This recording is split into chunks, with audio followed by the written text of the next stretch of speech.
So, hello and welcome to ETI Sweden's Introduction to Human Rights Due Diligence. The presentation will be in English, but I'll give a short introduction in Swedish. So if you don't understand Swedish, hang on in there and we'll switch to English soon enough. Hej och välkomna! Jättekul att så många är här och lyssnar på vår introduktion till Human Rights Due Diligence. Det här är ju något ämne som har blivit väldigt aktuellt nu, speciellt i och med EUs förslag om att göra det här till lagstiftning framöver. Men det är också kärnan i det som ETI-organisationerna jobbar med. Och ETI Sweden, som är en ganska nystartad organisation, vi har funnits här under 2020, kommer jobba väldigt praktiskt och handgripligt med olika aspekter av Human Rights Due Diligence genom att samarbeta företag i olika branscher med civilsamhällen, fackliga organisationer och offentlig sektor för att hitta bättre sätt att jobba med mänskliga rättigheter i leverantörsledet. Och själva idén är ju att vi kan lära av varandra. Om vi tittar på våra medlemmar så har vi en bred medlemsbas av fackliga organisationer, civilsamhälle, företag i flera olika branscher. Tanken är att vi tillsammans kan åstadkomma mera och också lära av varandras best practice inom de här områdena. Det här avspeglas såklart också i organisationens styrning. Vi har en styrelse som är sammansatt av företag, fack, civilsamhälle och offentlig sektor. Stort område vi jobbar med, men vi är inte ensamma. Vi jobbar tillsammans med ETI-organisationer i Norge, Storbritannien och Danmark. Och också genom det arbete som görs i Norge, Danmark och Storbritannien så har vi tillgång till lokala kontor i bland annat Indien, Bangladesh och Kina. Där vi kommer göra många av våra leverantörsledsprojekt.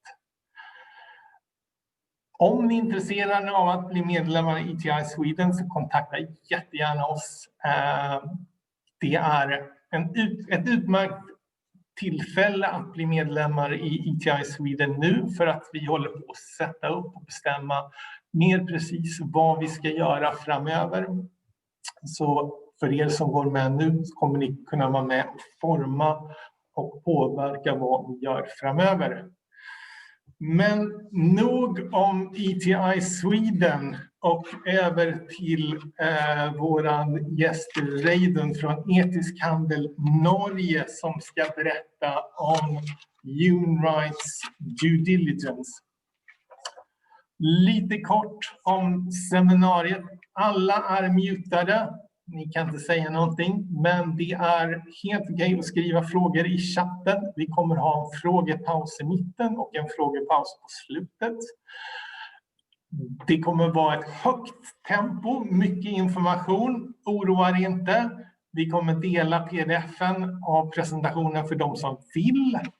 Och det kommer också finnas en inspelning av det här så ni kan titta på den flera gånger för ni känner att ni behöver det. Också bra att veta för er som vill ställa någon fråga att det här spelas in. Men med det så tänker jag att jag lämnar över till Reidun som ska ta oss igenom en introduktion till Human Rights Due Diligence. Välkommen Reidun. Tack.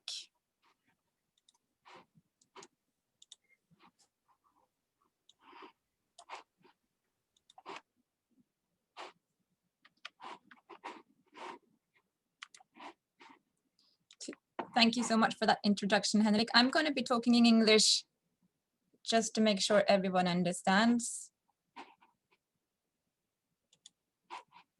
There you go. I hope you can see my screen now. So my name is Reidun Lånkan. I'm a senior advisor at Ethical Trade Norway.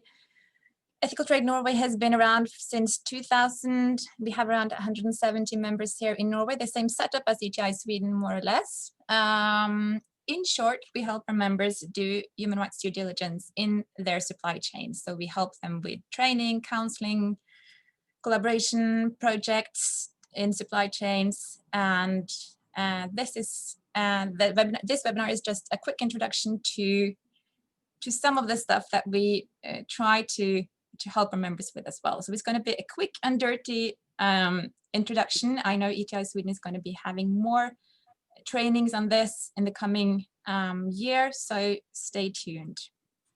Reidun, could you please share your the PowerPoint screen fully? Now we also see the browser background. I am sorry. No worries. I think you can enlarge it. Yes, I was sharing the wrong thing. There? Perfect. Yeah. So this is what we're going to be going through today. I'm going to start by giving you a quick introduction to the legal and normative background of supply chain human rights due diligence, and then I'm going to go into supply chain human rights due diligence in practice. So first, just to put this whole thing in context, these are the UN Sustainable Development Goals. I'm sure that quite a lot of you are familiar with those. The world's agenda and common work plan and how we want to go forward, basically, moving on to 2030. And then, so where does human rights due diligence fit into that? Well, to achieve the Sustainable Development Goals, businesses must respect human rights. It's the bottom line core responsibility that businesses have. The UN Guiding Principles on Business and Human Rights, they were endorsed by the UN Human Rights Council in 2011. I think most of you will, some of you at least, will be familiar with these principles. Basically, it was a long UN process with loads of consultation, trying to highlight or to establish a common agreement around what was the responsibility of states, businesses, in relation to human rights. So it was led by Professor John Ruggie. He set out this framework where it was highlighted that what states need to do, they need to protect human rights, and then businesses, they need to respect human rights, and then the victims of human rights abuse, they must have access to remedy. And in order to respect human rights, companies must do human rights due diligence. And Ruggie said this, he was a very kind of dry professor of economics, and he said this quote that I really like. So the corporate responsibility to respect human rights is a social responsibility over and above compliance with applicable laws. It is the minimum expectation society has of business conduct in relation to human rights. It means that as a business goes about its business, it should not infringe on the rights of others. So manufacture your mousetraps, deliver whatever services you provide, but don't infringe on others' human rights in the process. So that's the baseline of what companies have to do, should do. Which human rights, is good to just have a sort of an overview of that, because we have this fairly volatile feeling of what human rights are, but actually these are written down in conventions, UN conventions and ILO conventions as well. And for many companies, they're written down in base codes. This is an image of the ETI base code, which is based on international key sources of human rights, such as the ILO and UN standards, as you can see here. So the human rights are actually there. The world has agreed upon them. It's not something that we've just made up. These are the sort of core rights that we want to protect when we do our business. And then, so due diligence then is a process business can carry out to identify and respond to real and potential negative impacts related to their own operations, as well as throughout their supply chains. This is from the OECD guidelines for multinational enterprises. And the due diligence concept, it comes both from financial law, the sort of financial due diligence, which I'm sure quite a lot of you are familiar with, but also human rights law, where it's about doing your best, doing what you can to be diligent, to make sure that you don't infringe on people's rights. Because this is an important aspect to the due diligence work that you need to be doing. It's sort of shifting the focus a bit. You need to put on your human rights glasses, because when we talk about negative impacts, and as you saw in the previous slide, due diligence is about identifying negative impact. It's about impact on people and planet, and not to the business itself. And that's a real mind shift for most companies.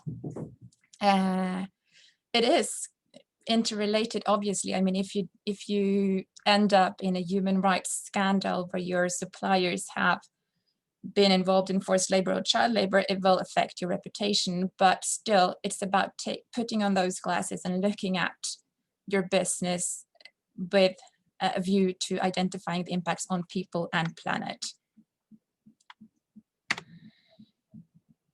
And this has really picked up. I mean, the due diligence thinking has really picked up internationally, and particularly in the EU as well, I would say. This is a picture from 2018 by the World Business Council for Sustainable Development. And it's probably a bit too small for you to see, but you can see here, when you get the presentation, you can sort of enlarge it, that you have a lot of legislation. Those are the red dots coming out from the UN Guiding Principles on Business and Human Rights, which have some sort of due diligence standard in them. The UK Modern Slavery Act, Australian Modern Slavery Bill are two fairly famous ones here in the Europe as well, because the Norwegian government has been looking, at least here in Norway, because the Norwegian government has been inspired by those. And you have the Dutch child labor due diligence law, etc., etc. And then you have action plans in many countries, and then you have a lot of benchmarks, databases, and indexes in which this due diligence standard has been included. The International Finance Corporation, the ISO standards, etc., etc., etc. And you have loads and loads of guidelines. And I'm going to be referring to some of those guidelines or parts of them in this webinar. Also worth mentioning now is the EU taxonomy, because even though it's about directing finances to green activities, it is important to highlight that for an economic activity to be taxonomy aligned, the activity should be carried out in alignment with the OECD guidelines from international enterprises and UN guiding principles on business and human rights, including the International Labour Organization's Declaration on Fundamental Rights and Principles at Work, the 8 ILO core conventions, and the International Bill of Rights. So in the taxonomy, this is treated as minimum safeguards. However, these are in my view, fairly ambitious standards, which are, even though they are fundamental and they are core to what is business responsibility today, it's not that easy to comply with this. So really, this is something that one will have to work on. And then obviously what I should have mentioned in the previous slide is that the OECD guidelines for multinational enterprises, which has been around since the 70s, they've been updated also to include the due diligence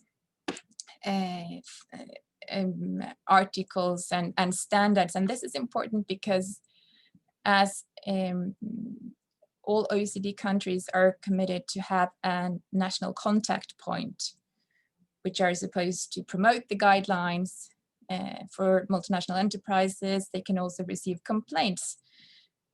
And so the Swedish national contact point can actually receive complaints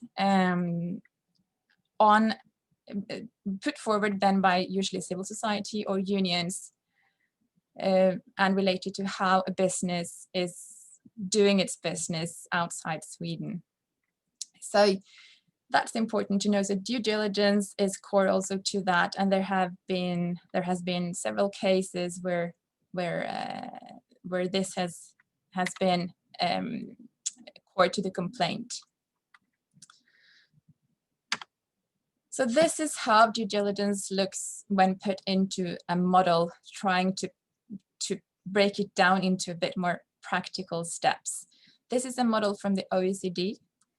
And you can see here that you have, in the middle, you have step 1, which is embedding responsible business conduct into policies and management systems. This is core to the due diligence process. This is where you start, where you end, and also everything in between, where you feed in from those other steps into that middle circle. And then you have step 2, which is identifying and assessing adverse impacts in your operations, supply chains, and business relationships. And out of step 2, you have step 3 and 6. So step 3 is about seizing, preventing, or mitigating the adverse impacts that you find in your assessment. And if you find actual harm, someone has had their rights abused, say, you find migrant workers in your supply chain, which are actually enforced labor. It's about providing remedy to those people. It could be repaying the recruitment fee that they paid to get that work, and which actually keeps them in forced labor. It could be giving back their identity documents, which is usually a problem also in this case, etc., etc. And then you move into step 4, which is tracking the implementation and the results of what you're doing in all the other steps. And then it's about communicating how the impacts are addressed. Actually, this is pretty much a description of how responsible companies have been working for a long time. It's really not that much new, even though it's put into a system and a model, which makes it look sassy, I guess, and also a bit complicated. But really, this is about being a responsible company. It's about saying that you want to be responsible, assessing how your operations and supply chains look, handling what you find, tracking results and how you do it, and then talk about it and be open about your challenges. Really, that's what it is about, just in short. I will now be moving on through each of these steps with a little more detail, and then trying to draw that broader picture for you. Also, just a quick one on the difference between due diligence and compliance, because when working with human rights in supply chains generally have been kind of compliance driven. You go to your supplier and you do a social audit and you check if they comply or not with the standards that you would like them to comply with. Due diligence is a bit different. First of all, it moves beyond tier 1 and includes subcontractors and sub-suppliers. So you have a responsibility even though you don't necessarily have a contractual relationship with these entities. Also, it's risk-based and involves prioritizations. So you need to work on your salient issues first, and I'm going to come back to what a salient issue is. If you look at this little graphic here, you can see the red dots, and they are to symbolize risk or risk entities in your supply chain. And then the green ones are the ones with less risk or least risk, and then the yellow and orange ones are somewhere in between that there. So up through the years, you've been working with, if you're a business, you've been working here in this case with the top green and yellow dot. Even though that's not where the risk is, that's where you've been putting your focus and your resources and your time and all of that.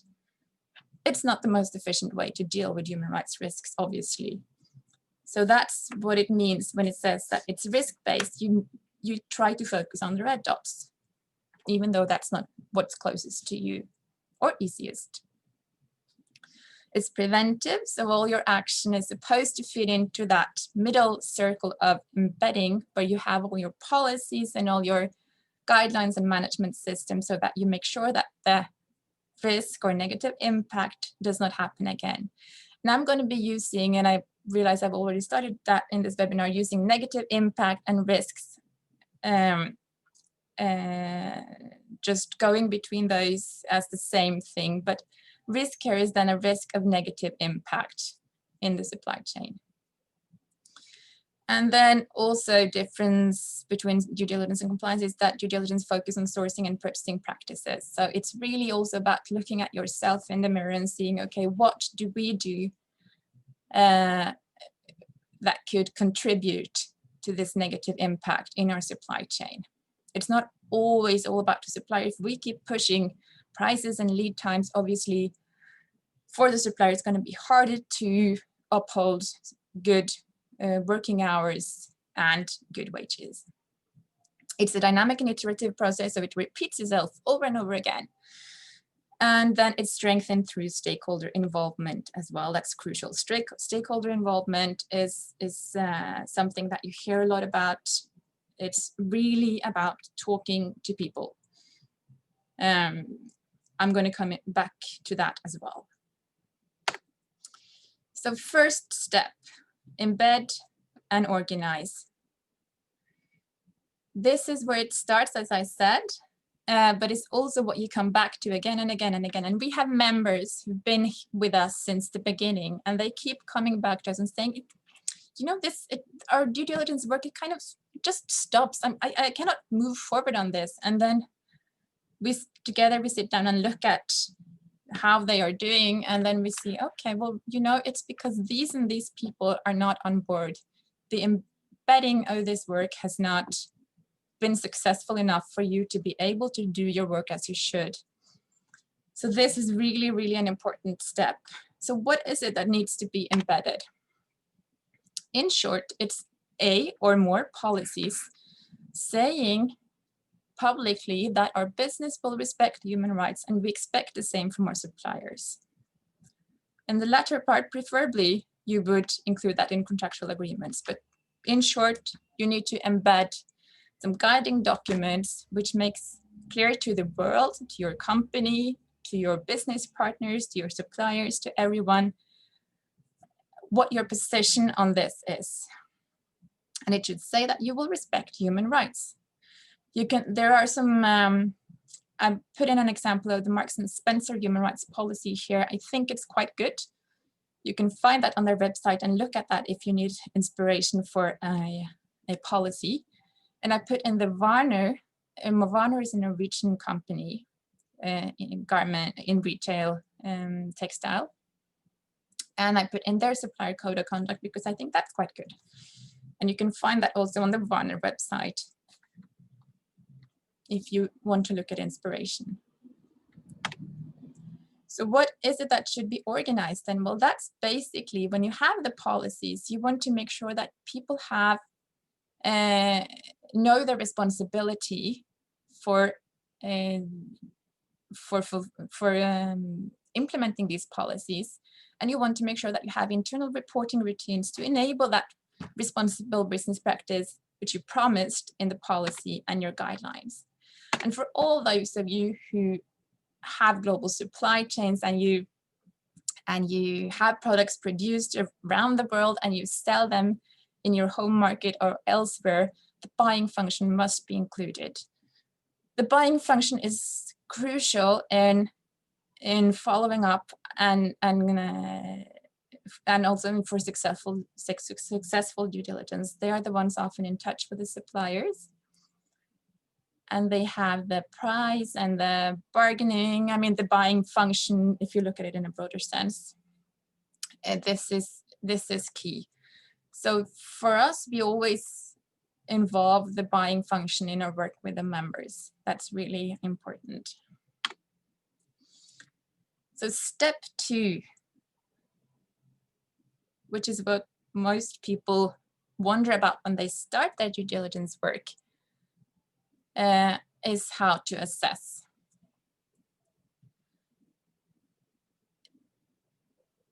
it starts by doing a scoping exercise of human rights risks. Taking a broader picture, considering your business model, the country you source from, the product, and the sector, etc. And then you prioritize that long list that you have for further assessment, and then you do an in-depth assessment of prioritized risks, and then you prioritize those risks. Then you end up with a sort of list of salient issues, and you prioritize those for action. Either step 3, where you try to prevent or mitigate what you found, or if actual harm has occurred and you need to remediate, you go to step 6, and then you repeat. That's the assessment in short, in really, really short. Breaking it down a little bit, a scoping exercise is what you start with. And for many people, it starts by just figuring out, or for many companies, it starts by figuring out, okay, so what is it actually that we do here? What do we deliver? To whom? And really just trying to get a better picture of what the business looks like before you start looking at your supply chain. And then when you're ready to look at your supply chain, these are sort of the key aspects that you want to be looking at, and you want to be asking these questions.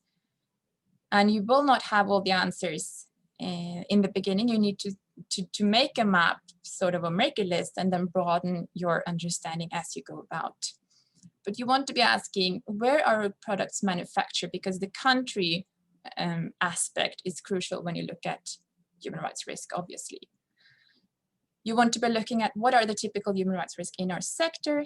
You want to be looking at what, you also want to know your products, because quite a lot of people, they have some sort of understanding about the country and the sector, but then they have limited product knowledge. At least from working with Norwegian textile brands, I can say that, because we used to have a lot of textile production in Norway, and it's moved out, mainly to Asia. So the product knowledge in companies is very limited. You don't know the processes involved, you don't know how things are made. So trying to understand that, to be able to say something about risks, is really important as well. And then you also want to be asking, where did the raw material we use originate from? The good news is that there are loads of information on this.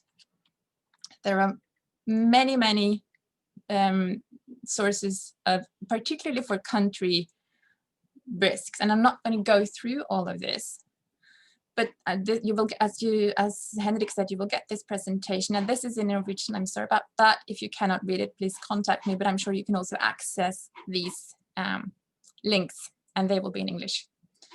So basically, there are more providers of sort of tailored information than there are original sources for risk information. You have here the ITUC, the International Trade Union Confederation, which is a super important source. Everyone uses it, or should use it, which says something about how countries, how well the right to organize and bargain and strike is protected in countries. This is a core source that you can refer to. It comes out once a year, and that's the good thing about these sources, that they come out regularly and they are updated. And you can use them to figure out, to start getting an overall understanding of the risks related to the country aspect of your supply chain. So there is something called the Civicus Monitor, which says something about the civil society space, Transparency International Corruption Index, ranging all countries on corruption, perceived corruption in public sector, Environmental Performance Index. These are all indexes. So these are, if you have a lot of countries from which you source, or a lot of countries, then you'd want to start with an index, because going in depth and reading long country reports on 50 countries is just going to take up a lot of your time. So you want to start with indexes. So these first 4 are really good for that. If you had sourced from, say, 2 to 7 or 10 countries, you might want to go in more in depth from the beginning, and then there you have country reports on human rights from the US State Department on all countries except for the US themselves. And then also we, as the Joint Ethical Trade Initiatives, have some country briefings which are sort of structured around the base code, which makes it really easy for company members of ours to use those. I also want to draw your attention to the CSR risk tool. If you don't know that, and this is funded by the Dutch government. I hope they will continue to do so because it's quite a costly project.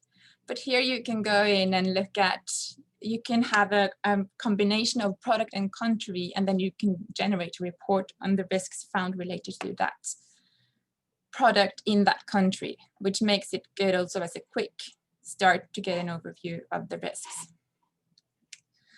You have the US Department list of goods produced by child labor or forced labor. You have, for those in the textile sector, you have the Fair Work Foundation country studies.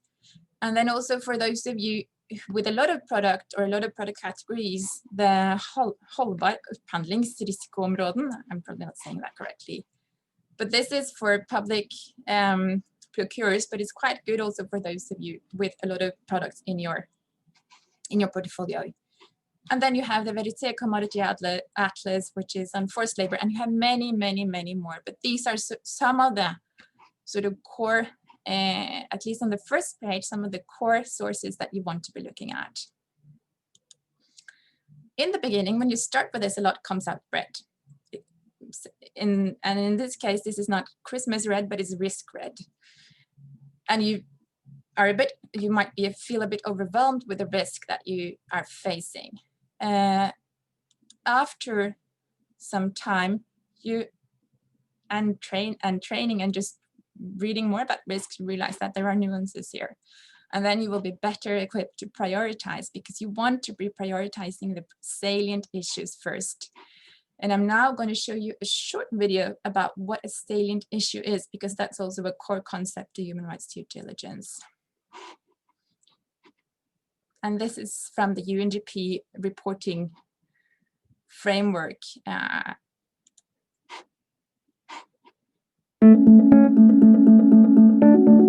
We all know that companies can have a big impact on people's lives.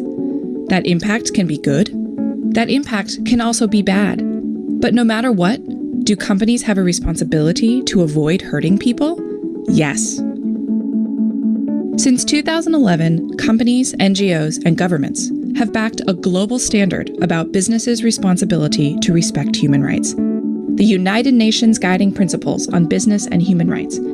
The guiding principles are a critical but challenging standard to implement, especially in our interconnected global marketplace. Take one of these companies. Their products are designed by employees in the US, Europe, or Japan. They're manufactured by thousands of supplier companies in dozens of countries. Each one of these suppliers, in turn, has their own suppliers, doing everything from refining metals to molding plastics to packing products into shipping containers. Let's do the math about the people who can be impacted, in a good or bad way, by one of these companies' activities. That is a lot of people. How can a company respect all these people's human rights while still running its business? The company needs to prioritize. A company prioritizes by identifying its salient human rights issues, the human rights that are at risk of the most severe negative impact.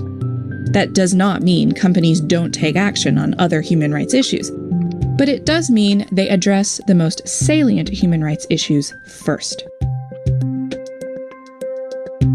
So how does a company identify its salient human rights issues?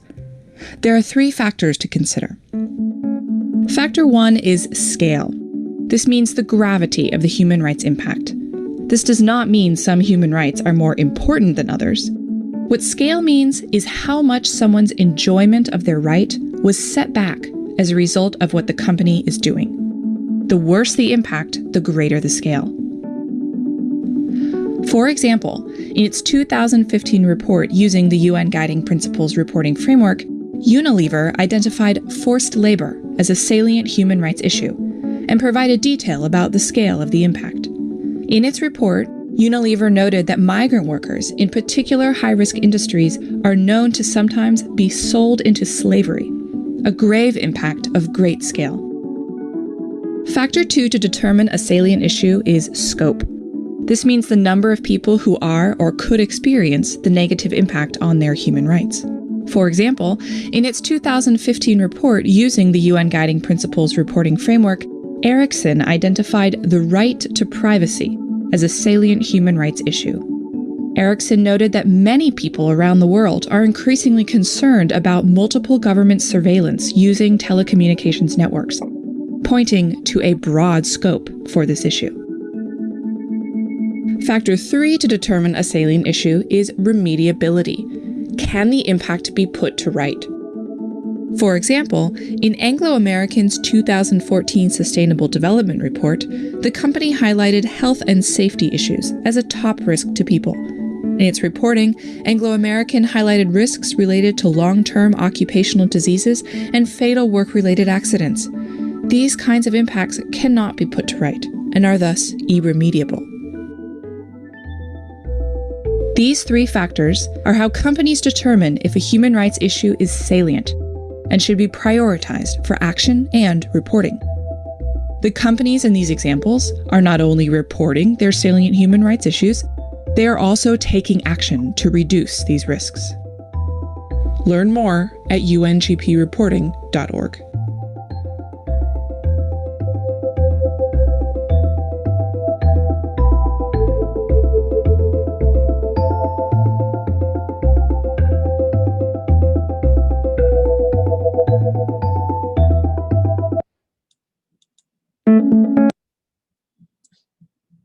So those are the three sort of key words that you need to remember: scale, scope, and remediability.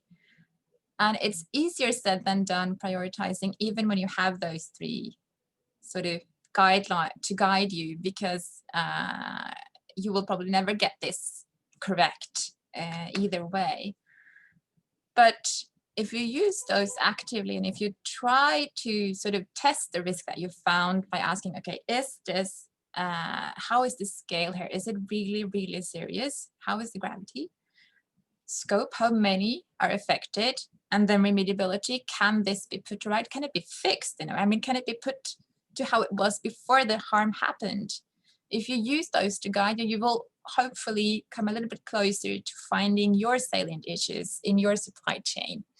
And also, importantly, you will be justifying your choices as you go along. You will explaining what you do.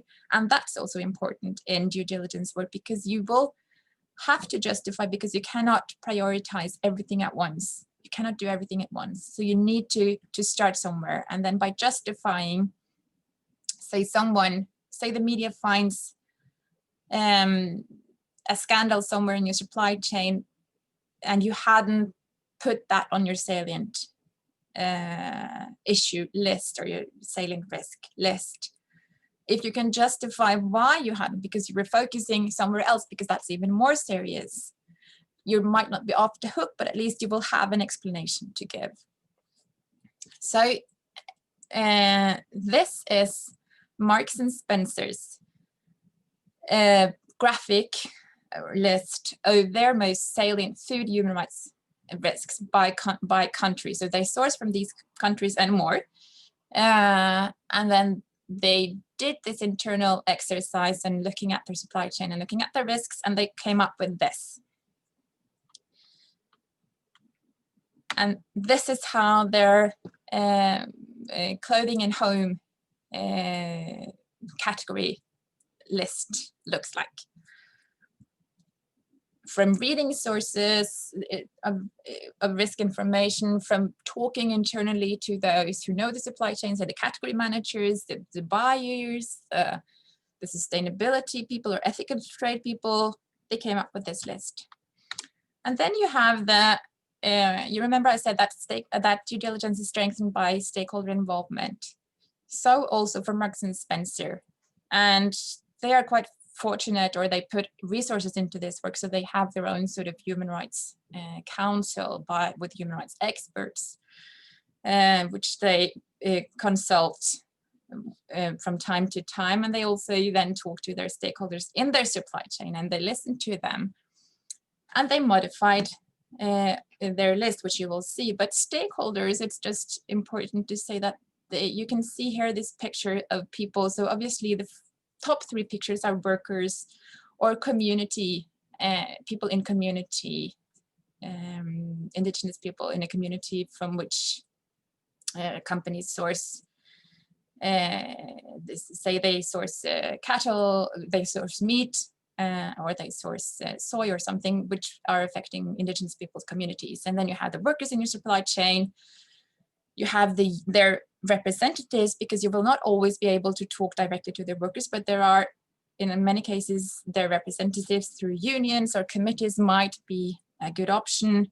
And you also have stakeholders very close to you, such as Swedwatch or other NGOs who do work in supply chains, and also charity organizations who have local offices might be able to provide you with good information sometimes. So Marks and Spencer did this exercise of talking to their stakeholders, and their list changed. So there were things that they hadn't seen first, which they then had to include on their salient human rights risk list. The same with textiles, clothing and homes. So the stakeholder involvement modified that list and made them take these risks as well into account in their assessments and in their follow-up of their supply chain. For many companies, it's not really about, or the list that Marks and Spencer had would be more for external communication. You need to internalize that into actual business choices. And then a list of human rights risks might not be the most efficient, but you'd want to set up your or structure your categories or products or whatever in some sort of way that makes sense risk-wise, and also for your follow-up. So this is just an example, and this picture is also in Norwegian. This is a risk matrix from one of our members buying, this is a public sector member. And you can see they buy many different things. And they put here the red squares are obviously the most risky one, the risky categories, and then the yellow ones are less risky, and then the green ones are where they don't have to do anything right now. You can agree or disagree with this matrix, but that's how they structured it. And they have the justification for why. So they put safety clothing and uniforms at top, because those are then for them the textile bit that was risky, cleaning here, which is also risky, at least in Norway. There's a lot of poor working conditions in that sector. And then you have the IT, fruits, sign-on articles, etc., etc., etc. And then related to these red, yellow, or green squares, they have, obviously they have internal routines for what they have to do when they procure such a product from that category. And I also would like to highlight this, because even though Swedish companies are bigger than most Norwegian ones, at least in many sectors, you are small in the big world, and it's really, really challenging often to change things once you're in a business relationship. It's much more efficient to pre-qualify based on risks before you enter into a business relationship. It takes less of your time, less of your resources. You need to do more in the beginning, but you are better off in the end. And I'm kind of surprised that not more companies do this, because it just makes so much sense. I mean, you have a risk area in some of the countries that you source from and related to some of your products. Say, for instance, you source rubber gloves from Malaysia. A massive issue there is forced labor amongst migrant workers.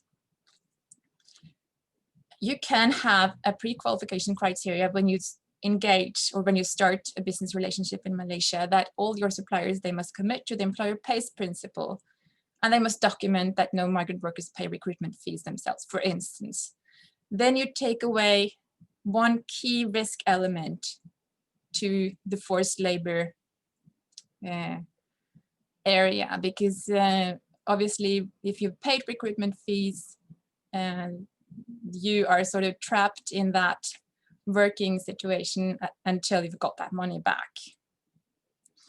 If you source footwear from Vietnam, where overtime and low wages is an issue, then okay, so at least as a start, you'd want to make sure that the suppliers you buy from, if you go into a new business relationship, and even if you, with the old ones, try to push them into this ILO Better Work program, which works exactly on lean management and also social dialogue in footwear and garment in Vietnam. And then if you source fruit from Costa Rica, where there is a massive issue with restrictions and sort of hostility towards unions and union activity, well, you want to make sure that your suppliers have a positive attitude towards union activity before you start engaging with them. If you sign an agreement with a supplier that is just hostile towards unions, well, you're never going to get anything going there. But if you ask your supplier, and obviously in this case, you'd have to visit the supplier. If you ask the supplier, then okay, if a union member comes knocking on your door, what do you do? And the supplier says, well, hell, I closed that door because I don't want no union in here. They only cause trouble. Well, okay, then you cannot source from that supplier. If the supplier says, well, I'd be skeptic, but I'd let them in, then maybe you can talk. So that's really also something I think should be looked more into, because it really saves you so much time later. Okay, there is time for Q&A.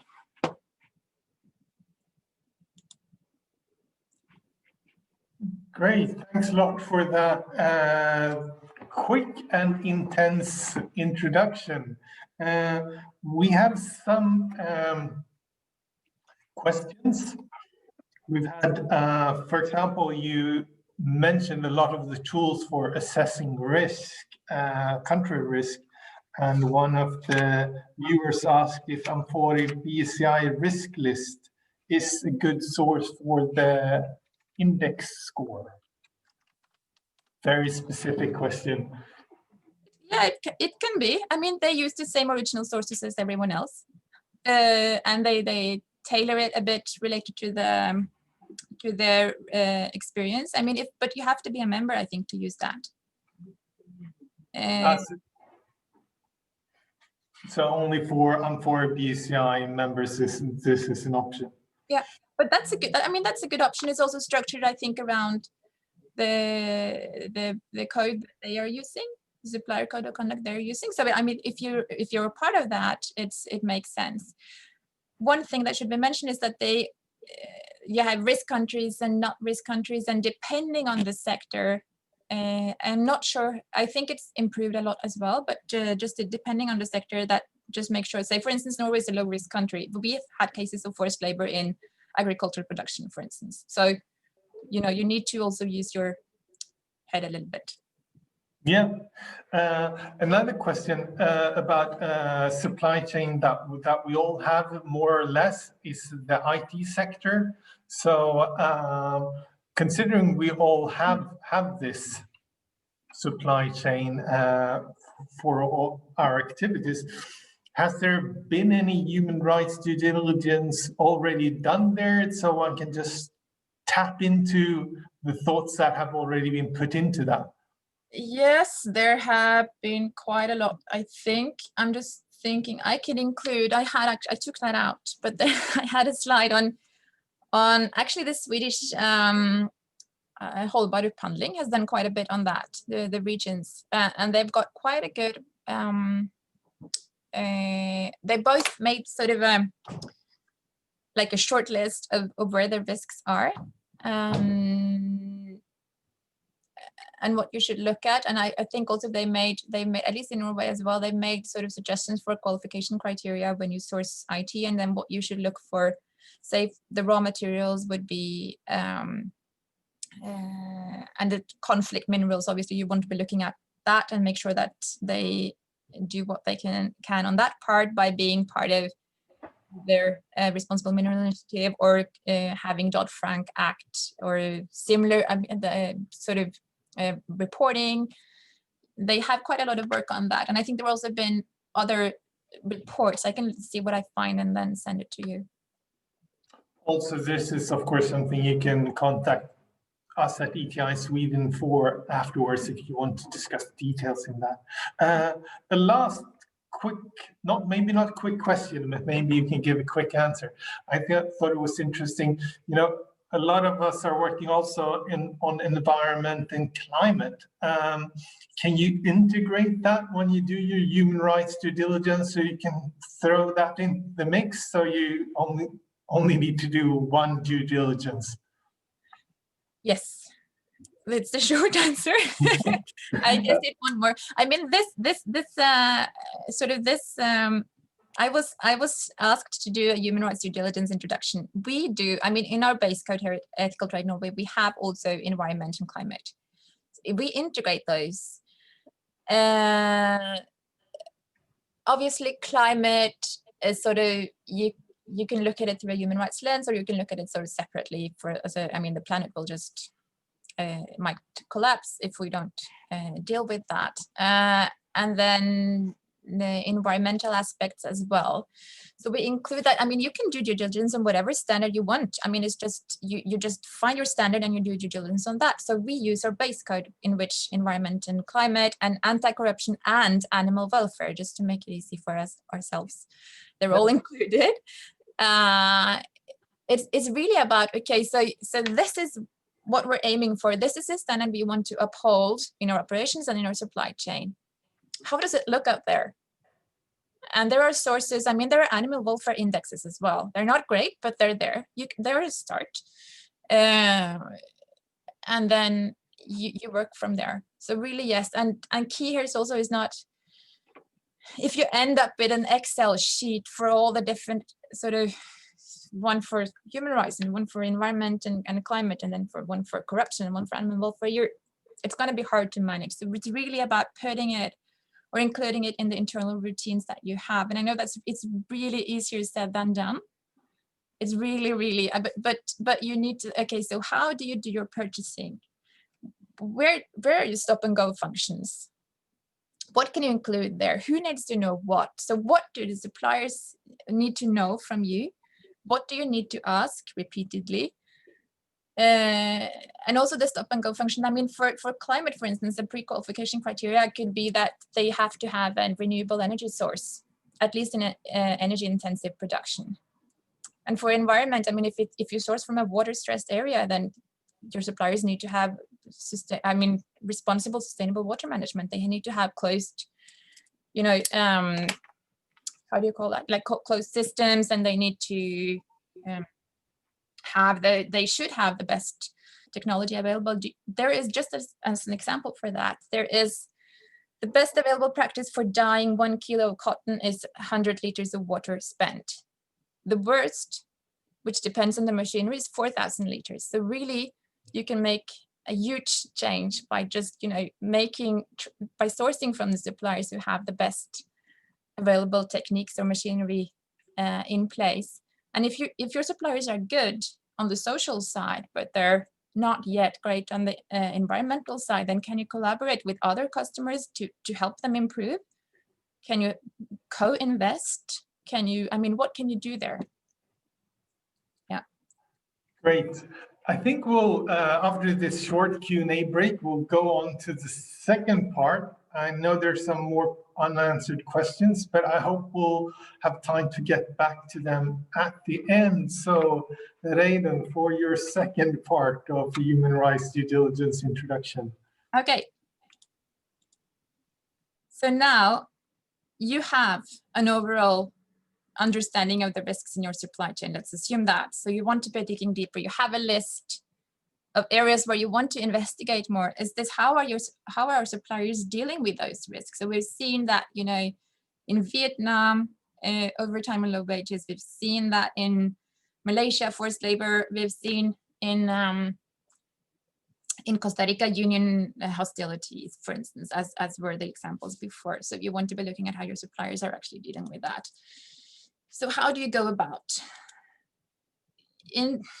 These are sort of the standard methods for assessing human rights conditions and environmental conditions and whatever at your suppliers or supplier level. So you have self-assessment questionnaires, which is a tool that you can use to ask both intermediaries and producers about how they perform. Usually those questions are based on sort of, or they have questions that are related to, do you have a policy? Do you have fire drills? Do you have, do all employers have contracts? Et cetera, et cetera, et cetera.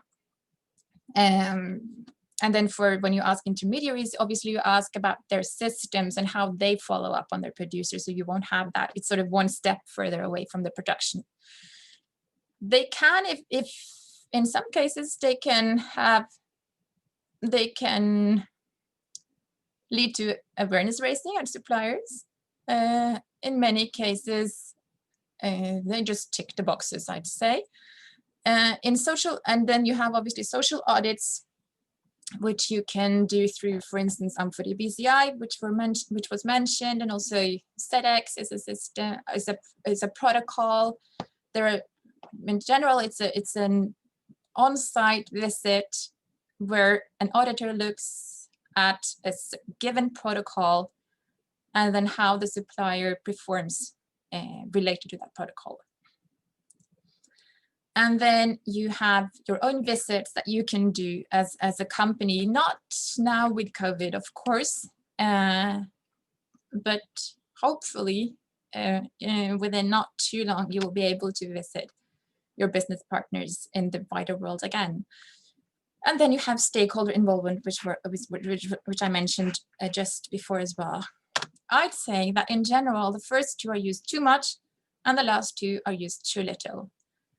There is a need to combine at least these efforts, because in the first one, in the self-assessment questionnaires, it's the supplier, it's the management usually who answers. There is no worker voice in there. Not one single worker has said something about how the working conditions are at that supplier. So even though you might get like a picture of how they're doing related to policies and drills and all of that, you haven't heard anything from the workers. The social audits can be great, depending on what the risk is, and they can also be just a waste of time and money if they're not done correctly. So you have quality audits and you have poor quality audits. It's hard for me to say now what is poor quality and what is good quality, but at least one key aspect is that they need to include worker voice. So there needs to be worker interviews as well. That's kind of standard for most protocols these days, but that's one thing to remember. And then your own visits and on-site assessments, really you can do much more when you visit those suppliers of yours. And you can streamline what you're looking at, because often you have people from different departments visiting the suppliers. So you have the ethical trade CSR sustainability person, and you have the buyer, and you have the quality, and you have whatever. And you're looking at different things, and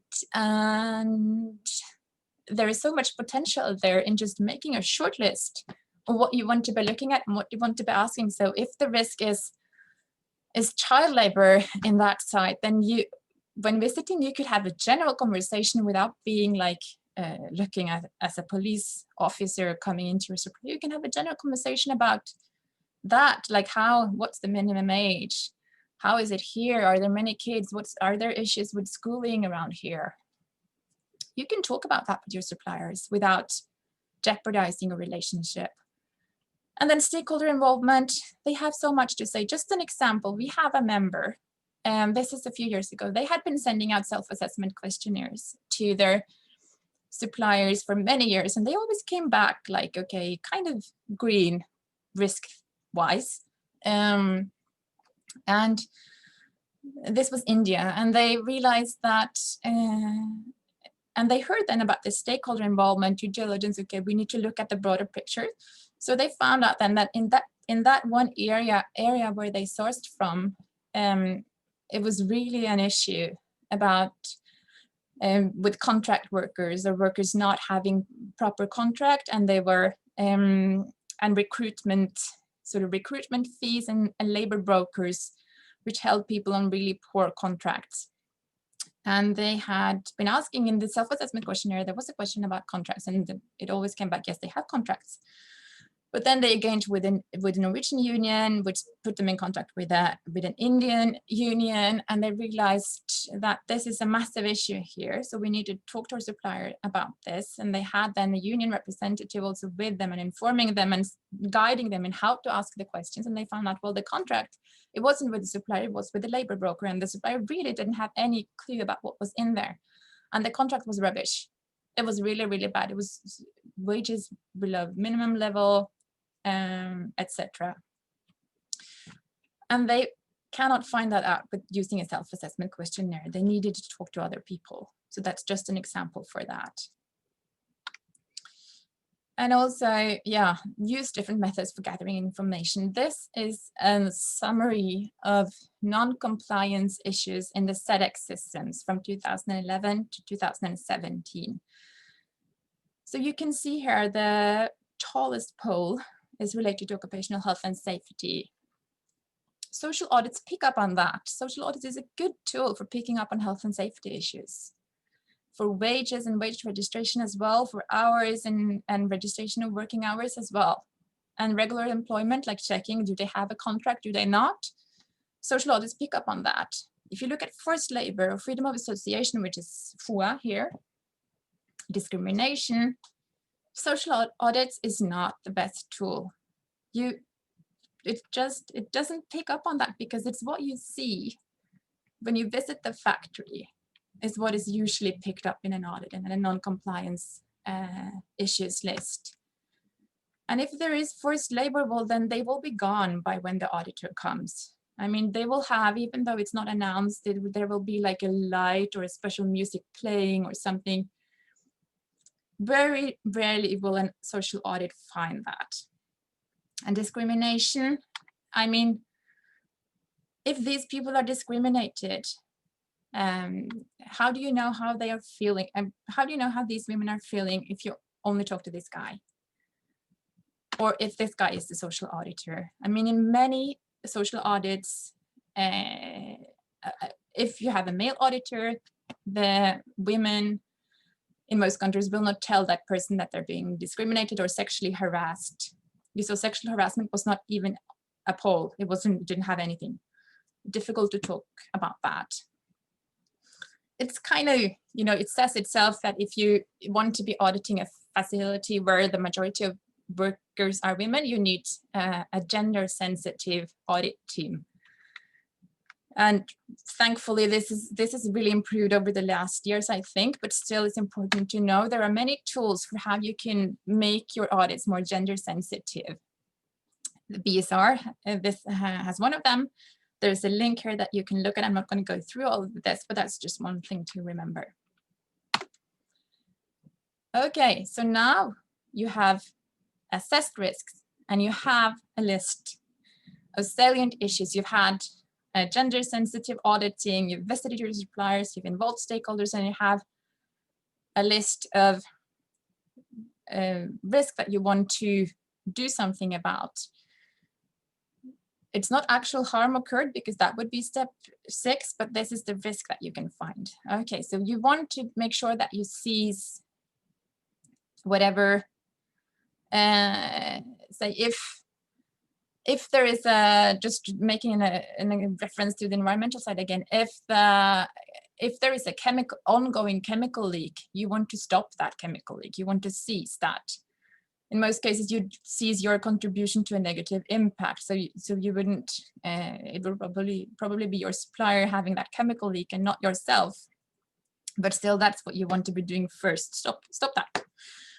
And then you want to make sure that you prevent future negative impact and that you mitigate whatever you mitigate the risks and the issues that you've found. So it's really about decreasing the saliency of the identified human rights risks. So can you make them less,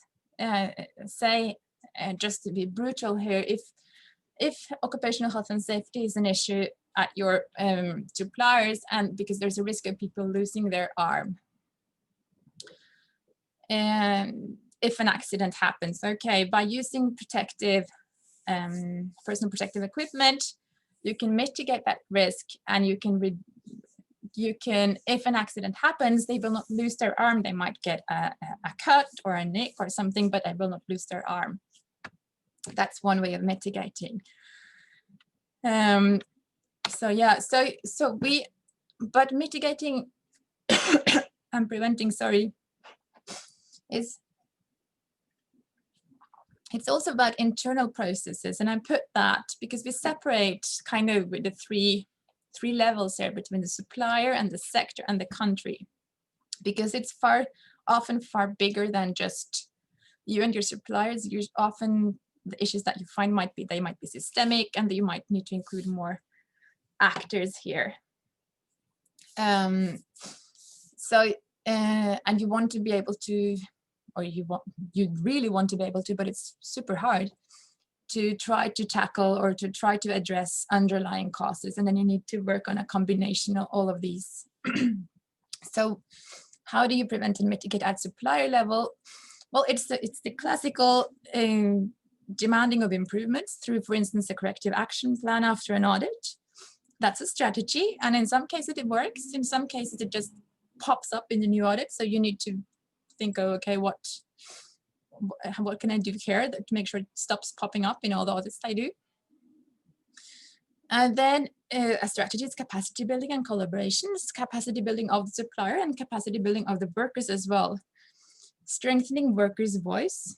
That's something that you can do, again, through capacity building, by also talking to your suppliers about the benefits of having worker voice. It's something that we're very familiar with from the Nordic countries,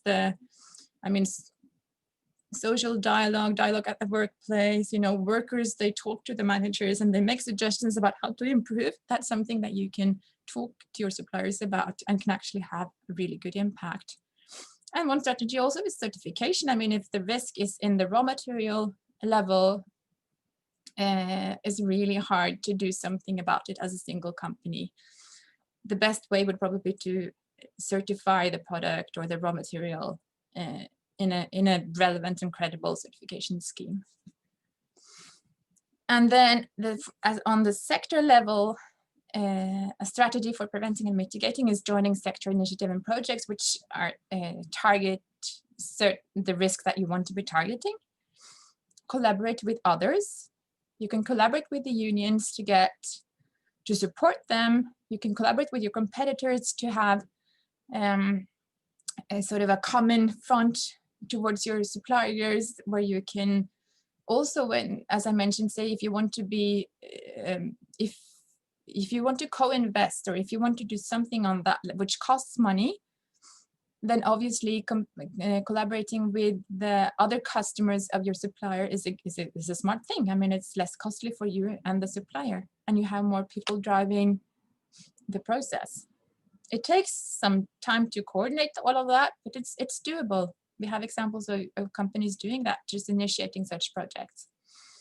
And on country level, I guess it's kind of reserved for the bigger companies, advocacy and bigger projects and partnerships. Advocacy, there are examples. H&M have been sending letters to the Cambodian Ministry of Labor, for instance, asking for the minimum wage to be raised in cooperation with other garment companies sourcing from Cambodia. That's the kind of thing that you'd might be looking into there.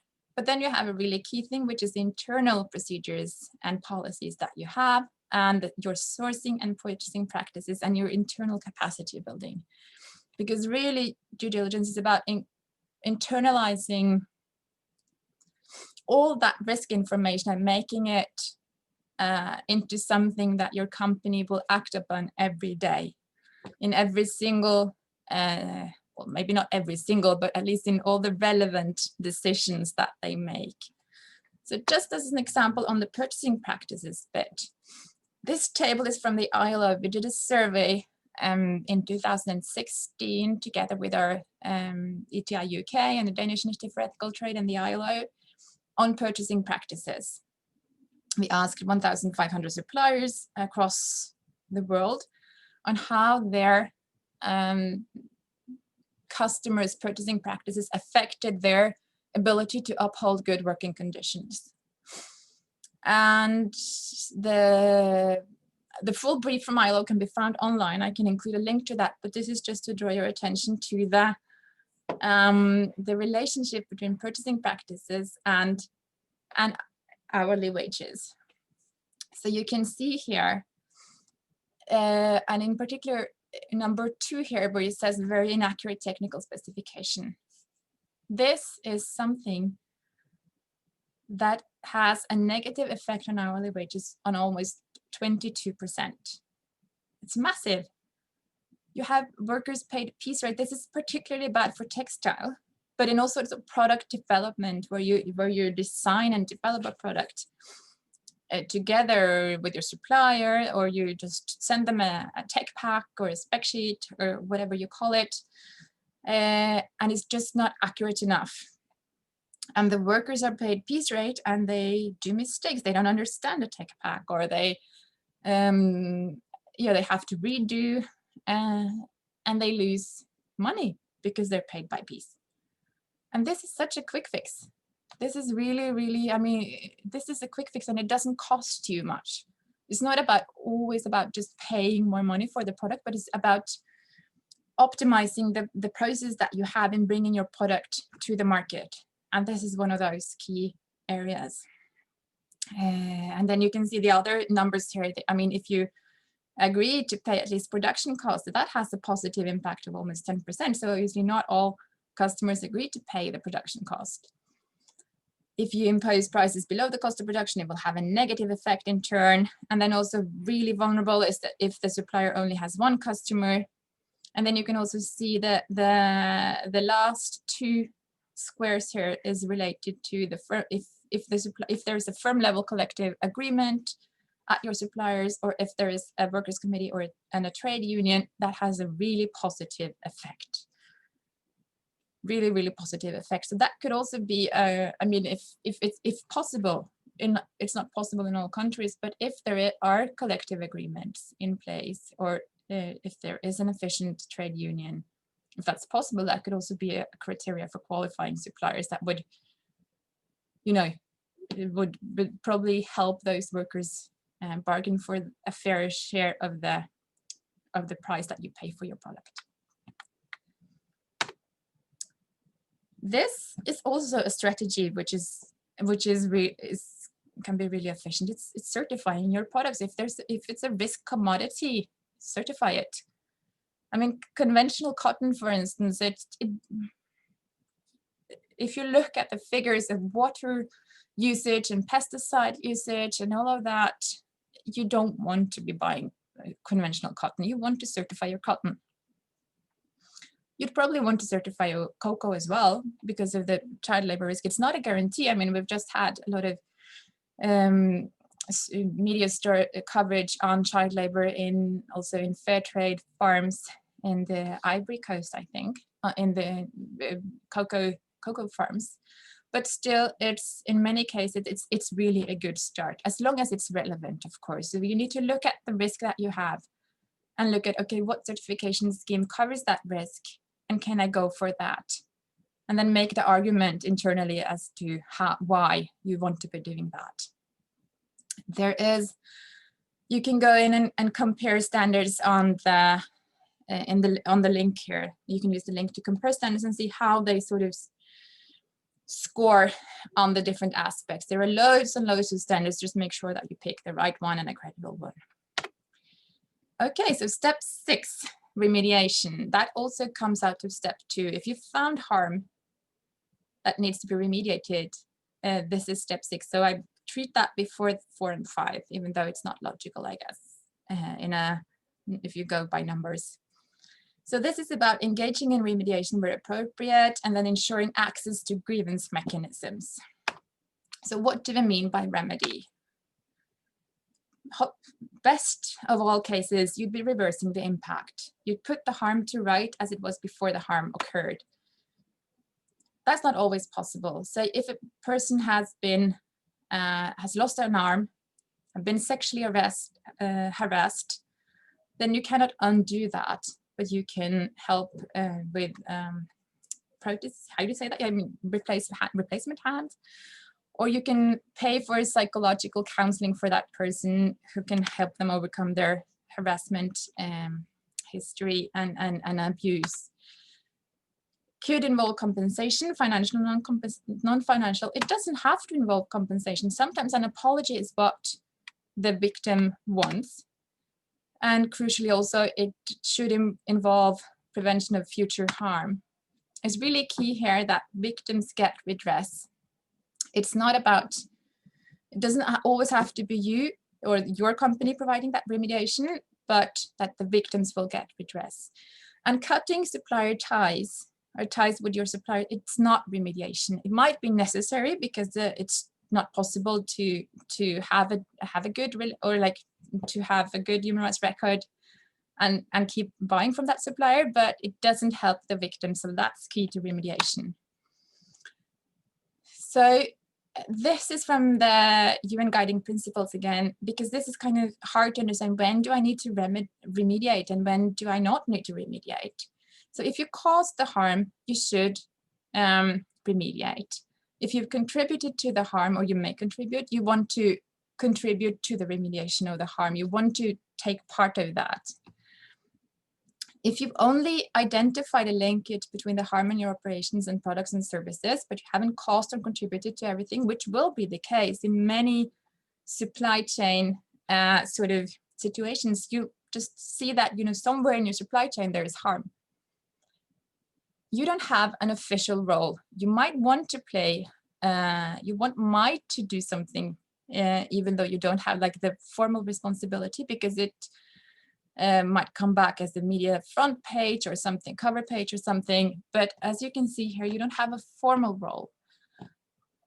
When working with this, we see that many of our members who sort of come furthest on this part, they don't have that really separate, make a really clear distinction between contribution and linkage, because it comes back to them anyway. So they don't always distinguish between those two. They will engage in remediation activity even though they haven't contributed directly to the harm.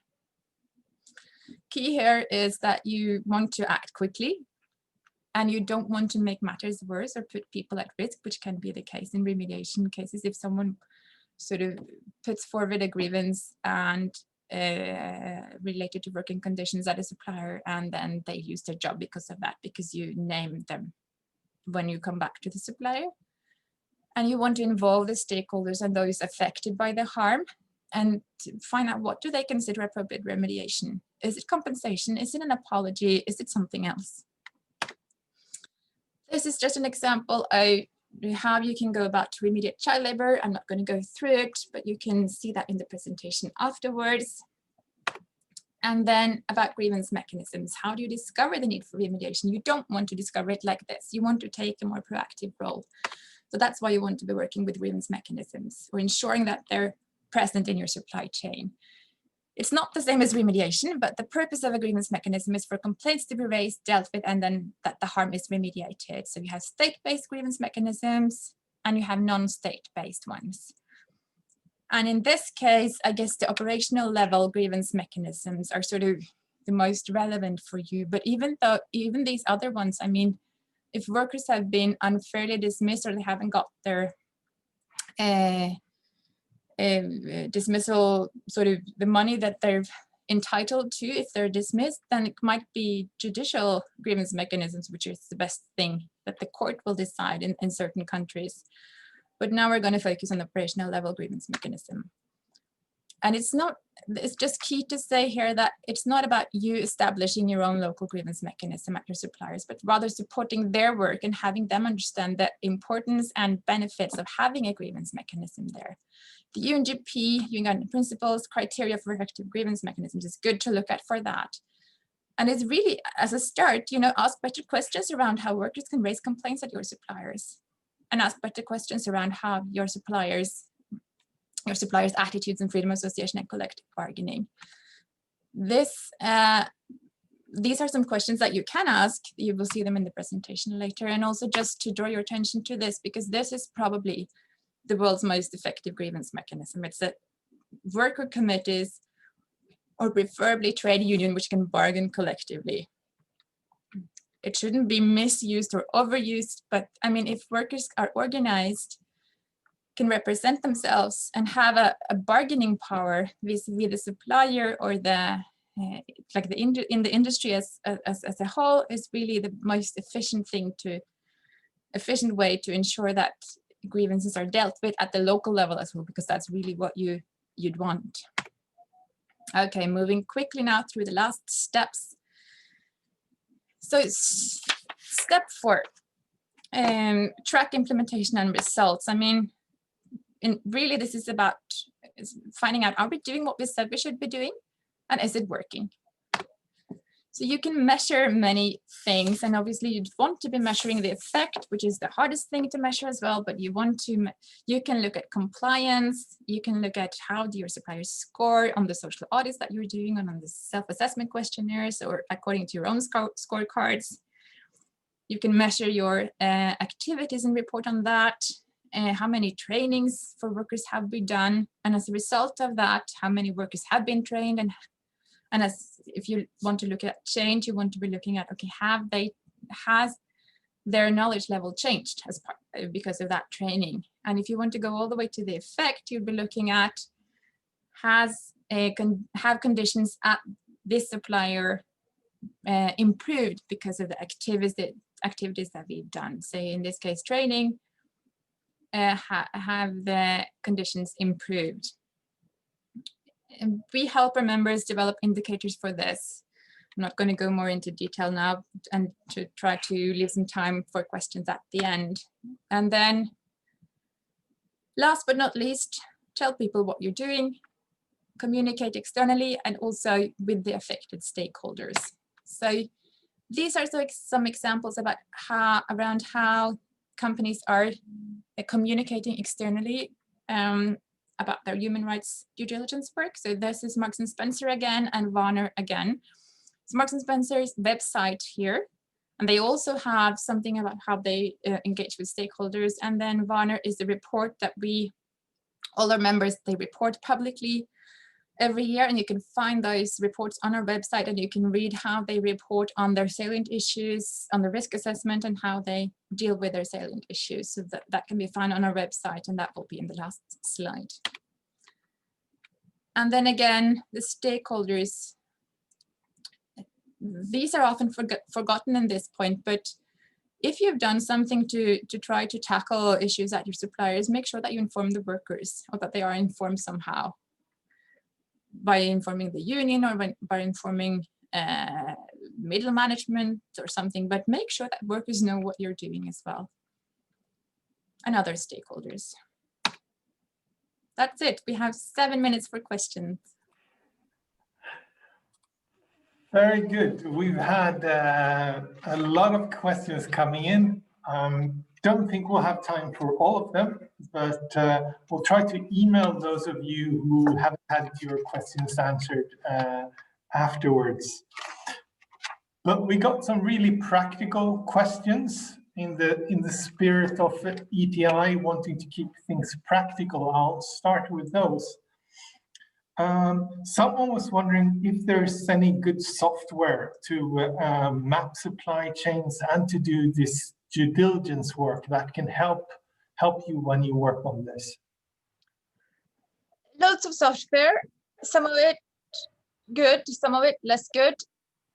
I haven't come across anything that really captures the saliency bit, because it's sort of a standardized thing with the software. Usually it's based on either, it's based on the country risk, and you could sort of feed in product risk, and you can ask your supplier, you can feed in the self-assessment questionnaire results, or you can feed in the results from social audits. So it can certainly help you get an overview. But the saliency bit I find is not really captured in most software. There might be something that I'm not familiar with, but that's my impression. So it can be a really good tool, but you still need to use your head again. And you need to also, for audits, you really need to look beyond the non-compliances list, because there's so much information in that audit report that you might want to be working with or focusing on or discussing with your suppliers, which is not like the non-compliances. There might be really so much hidden in there that you want to be looking at, and that will never be picked up by a software solution. So yes and no. Well, that's, I think, unfortunately, that's often part of the answer, yes and no. But another very practical question, a lot of, for example, companies have a big, complex supply chain, and they're struggling with finding out information about, for example, subcontractors, etc. Yeah. Do you have any practical advice on how to go about mapping supply chains when you might have suppliers who are not very open to disclosing information about subcontractors, for example? Do you mean unauthorized subcontracting, or you mean like sub-suppliers that I don't want to reveal? The first step, the subcontractors, and then second step, finding the unauthorized subcontractors. Yeah, I'd really like to have a quick fix on that. I don't. One thing is, of course, starting by you need to make clear to your supplier that you don't want unauthorized subcontracting, and it needs to be really clear. I mean, not even your brother, not even your cousin, not even your neighbor. That's subcontracting. We need to know the name of the facility where this is produced in advance, and follow up on that and be strict on that. And your buying department needs to also follow up on that and be strict on that. So that's like to start with. And then really it comes down to trust and relationship with your supplier. And it also comes down to sort of knowing like how much, what are your quantities? What's the normal production time for that product at your suppliers? If I place that order now, will they be able to produce that or not? And then trying to get feedback from your supplier on that. I mean, if I place this now, can you produce it, or do you need to put it somewhere else? And of course also spot checks, visits. If you have a local team, can they go to the facility and see, say you're in garment, and all of a sudden there are boxes with t-shirts there, just ready packed in a place which is not the packing area, for instance. I mean, what does that imply? Have they been sent from somewhere, or were they produced at the suppliers? It's him or herself. I mean, those are the kind of things. But really, I mean, relationship and trust, and that's also key here. Yeah. I think that the first step is probably in what you talked about, including this in contractual obligations as a first step, and then the second step of finding out is the information we have true involves a lot of things, like knowing your suppliers, involving your quality control teams in keeping their eyes open for this, etc. And I think you, Henrik, you can probably talk about this for a day or two from your experience as well. So yes. Yes. I mean, it's a tricky one with finding out whether the list of subcontractors you have is actually the correct one. Yeah.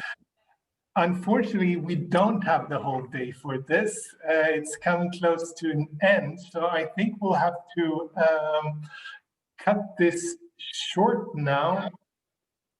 And I'd like to thank Reidun for her very information-packed presentation on human rights due diligence. Before this, we were really struggling on how to get everything into 1.5 hours. But I think you did a great job with this, Reidun. And so thanks a lot. And some of the things that we will be doing the coming month at ETI Sweden, I think will be very interesting for those of you who listened in on this seminar.